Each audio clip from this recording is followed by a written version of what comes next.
نحمده ونصلي على رسوله الكريم بسم اللہ الرحمن الرحیم۔ ماسٹر عبد الخالق میرے مشاہدات کے ساتھ حاضر خدمت۔ وہ دن بھی کیا خوب تھے جب ہم کسی سرکاری ملازمت کی تلاش میں سرگرداں تھے۔ خدا خدا کر کے رزلٹ آؤٹ ہوا۔ رزلٹ آؤٹ ہونے کے ساتھ ہی ملازمت کی تقرری کے آرڈر جاری ہونا شروع ہو گئے اور مجھے بھی میری ملازمت کے آرڈر مل گئے۔ میں نے خوشی خوشی اپنے آرڈر وصول کیے اور اپنے سکول کی طرف روانہ ہو گیا۔ سکول میں جانے کا لطف ہی کچھ اور دکھائی دے رہا تھا۔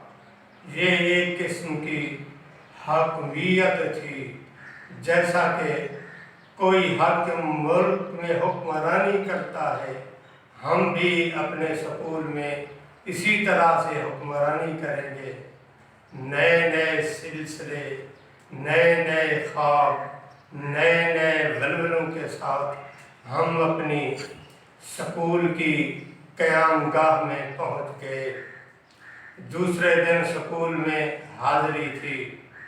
ایک سنگل ٹیچر سکول تھا جس میں دوسرا کوئی استاد نہ تھا، بس ہیڈ ماسٹر بھی خود تھے اور بچوں کے انچارج بھی خود تھے۔ پڑھائی شروع ہو گئی۔ یہ ایک دور افتادہ گاؤں میں سکول تھا جہاں پرائمری سکول کے علاوہ کوئی اور سکول دور دور تک موجود نہ تھا۔ وہاں کے لوگ زیادہ تر ان پڑھ اور جاہل تھے۔ ان کا مشغلہ کھیتی باڑی تھا۔ کھیتی باڑی کر کے وہ اپنی روزی کماتے تھے۔ خیر ہمیں اس سے کوئی غرض نہ تھی کہ کوئی کیسے روزی کماتا ہے۔ ہم اپنی ڈیوٹی میں منہمک ہو گئے۔ دن گزرتے گئے۔ ان لوگوں کی جہالت مجھ پر واضح ہوتی گئی۔ میں دیکھ رہا تھا کہ وہ جب بیمار ہوتے تو ڈاکٹروں اور ہسپتالوں کی بجائے خانقاہوں اور پیروں کی طرف رجوع کرتے تھے اور اللہ کی رحمت سے انہیں نہ جانے کیسے شفا بھی مل جاتی تھی۔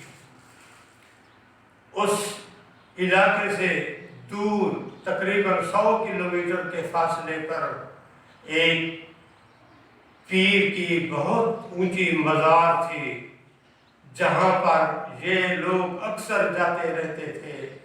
جب بھی کوئی بیمار ہوتا یہ اپنے بچوں کو، اہل و عیال کو، گھر والوں کو ادھر مزار پر لے جاتے تھے۔ کیوں؟ اس لیے کہ ان کو یقین تھا کہ ہم جس مقصد کے لیے جا رہے ہیں اپنے مقصد میں شاداں و فرحاں، کامیاب و کامران لوٹیں گے۔ وہ وہاں جاتے، وہ کہتے تھے ہم اپنے دل میں مقصد لے کر جاتے ہیں اور ہمیں راتوں کو خوابوں میں نظر آ جاتا ہے کہ ہم کامیاب ہوں گے یا ناکام ہوں گے۔ اگر ناکام ہوں گے تو پھر کامیابی کہاں سے ملے گی؟ ہمیں خوابوں میں یہ بھی بتا دیا جاتا ہے۔ مجھے ان کی یہ باتیں کچھ عجیب سی لگتی تھی اور میں سوچتا تھا کہ یہ کیسے لوگ ہیں کہ ان کی مرادیں بھی پوری ہو جاتی ہیں اور ان کی آسیں بھی پوری ہو جاتی ہیں۔ وہ مجھے اکثر کہا کرتے تھے کہ کبھی آپ بھی ہمارے ساتھ چلیں اور وہاں اس عظیم ہستی کی درگاہ پر حاضری دیں، زیارت کریں اور اپنے مقصد میں کامیابی حاصل کریں۔ ان کی نت نئی انہی باتوں سے میرے اندر بھی ایک شوق زیارت کا ابھرنا شروع ہو گیا۔ آخر کار ایک دن علاقے والوں نے مجھے بتایا کہ اس پیر کامل کا عرس سالانہ شروع ہونے والا ہے، آپ بھی تیاری کرنا اور ہم آپ کو اپنے ساتھ لے جائیں گے اور آپ بھی وہاں مشاہدے کرنا۔ میں بڑے شوق سے اس دن کا انتظار کرنے لگا۔ آخر کار وہ دن آ پہنچا۔ ہم کچھ لوگ وہاں درگاہ کی جانب عازم محو سفر ہو گئے۔ تقریباً 2-3 گھنٹے کی مسافت کے بعد ہم مزار اقدس پر پہنچ گئے۔ میں نے دیکھا کہ مزار اقدس پر جوتوں کے کوئی پیسے نہیں لیے جاتے۔ اگر کوئی واش روم استعمال کرتا کوئی پیسے وصول نہیں کیے جاتے تھے۔ تیسری بات میں نے دیکھی، وہاں کوئی بھکاری بھی مجھے بھیک مانگتا ہوا کہیں بھی نظر نہ آتا تھا۔ ہم درگاہ کے اندر داخل ہو گئے، زیارت کی۔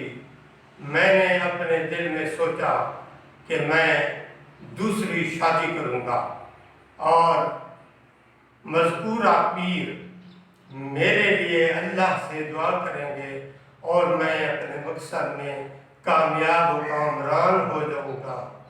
میں نے مزار کے ایک گوشے میں بیٹھ کر اللہ تعالیٰ سے یہی دعا مانگی کہ اے اللہ تعالیٰ، ہم تیرے نیک بندوں کی درباروں پر، درگاہوں پر اس لیے حاضر ہوتے ہیں کہ ان نیک لوگوں کی مزاروں پر، قبروں پر تیری رحمت بارش کی طرح برس رہی ہوتی ہے اور ہم اپنا حصہ اس رحمت سے بانٹنے کے لیے چلے آتے ہیں۔ اے اللہ، میں دوسری شادی کا خواہش مند ہوں۔ مجھے اپنے مقصد میں اس نیک بزرگ اور ولی کامل کی وساطت سے اس خواہش میں محروم نہ رکھنا۔ غرض ہے کہ رات وہیں بسر ہوئی۔ دوسرے دن ہم واپس چلے آئے۔ ساری رات چونکہ جاگتے رہے تھے، اس لیے سفر میں واپسی پر نیند کا غلبہ طاری تھا۔ اپنے سکول والے گاؤں میں پہنچ گئے۔ میں رات کو، چونکہ اس رات ہم نے کوئی نیند نہیں کی تھی، اس لیے میں جلدی سے بستر میں گھس گیا اور سو گیا۔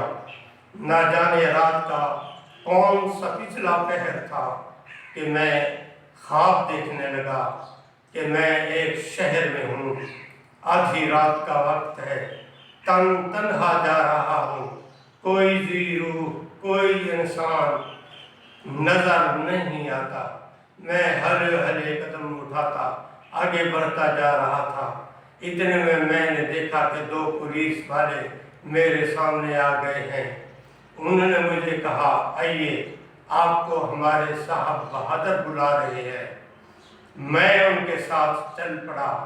وہ مجھے ایک جگہ پر لے گئے جہاں میں نے دیکھا کہ ایک میز کے گرد ایک بہت بڑا افسر بیٹھا ہوا ہے اور کچھ پولیس والے اس کے ارد گرد کھڑے ہیں، کچھ اس کے سامنے والی کرسیوں پر براجمان ہیں۔ میں اس افسر کے قریب پہنچا۔ اس افسر نے مجھ سے سوال کیا کہ آپ رات کے اس پچھلے پہر میں کہاں جا رہے ہیں؟ کیوں آوارہ گردی کر رہے ہیں؟ کیوں گھوم رہے ہیں؟ میں نے ایک بہانہ بنایا کہ بس کی تلاش میں ہوں، گھر جا رہا ہوں اور مجھے بس نہیں مل رہی۔ اس نے کہا، جھوٹ بولتے ہو، بڑے آئے شادی کے ارادے رکھنے والے۔ وہ غصے سے اٹھا اور اس نے ایک تماچا میرے رخسار پر جڑ دیا۔ درد کی ایک ٹیس اس رخسار پر نمودار ہوئی۔ اس نے کہا، چھوڑ دو، یہ غلط ارادے ہیں۔